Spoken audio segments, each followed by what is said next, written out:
حضرت علامہ خادم حسین رضوی رحمۃ اللہ علیہ کی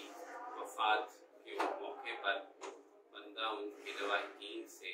اور ان کے جملہ متعلقین سے تعزیت کا اظہار کرتا ہے۔ بلا شبہ حضرت نے ختم نبوت کی کاز پر اور ناموس رسالت کے مسئلے پر جس جرأت کے ساتھ آواز اٹھائی اور جس محبت کے ساتھ اس پیغام کو عام کیا اور جرأت کے ساتھ اپنی جماعت کو لے کر دارالحکومت کے اندر سخت سردی میں جا کر بیٹھے اور دھرنا دیا اور لوگوں کو اس بات پر آمادہ کیا کہ وہ اپنے ٹھنڈے اور سخت جذبات کو جوش میں لائیں اور ناموس رسالت کے مسئلے پر فرانس اور ان جیسی نادیدہ قوتوں کا بائیکاٹ کریں اور پاکستان سے اس ملک کے سفیر کو واپس بلایا جائے۔ یہ جرأت مندانہ اقدام ایک بہت بڑی کاوش تھی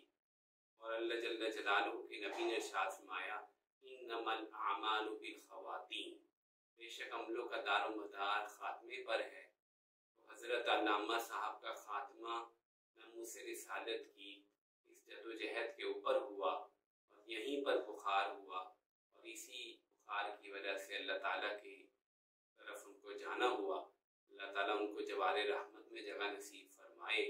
اور جاتے ہوئے جو پیغام امت کے نام اور بالخصوص مسلمانوں کے، پاکستان کے مسلمانوں کے اور شہریوں کے نام چھوڑ کر گئے ہیں کہ ہمیں ناموس رسالت کے مسئلے پر تمام گروہی اور مسلکی اختلافات کو بھلا کر ایک ہو جانا چاہیے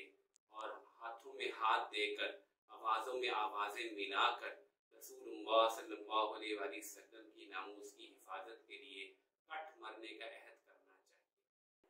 اور اسی کے ساتھ ساتھ ختم نبوت کے مسئلے پر قادیانی جماعت اور غیر ملکی لابیاں جو کوشش کر رہی ہیں اس کو سبوتاژ کرنے کے لیے جو قوتیں کام کر رہی ہیں، مسلمانوں کو متحد ہو کر ان کا مقابلہ کرنے کی ٹھان لینی چاہیے۔ اللہ تعالیٰ سے دعا ہے تعالیٰ حضرت علامہ صاحب کی خدمات کو قبول فرمائے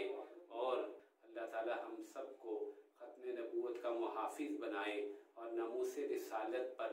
کٹ مرنے کی توفیق نصیب فرمائے۔ وآخر دعوانا الحمد للہ رب العالمین۔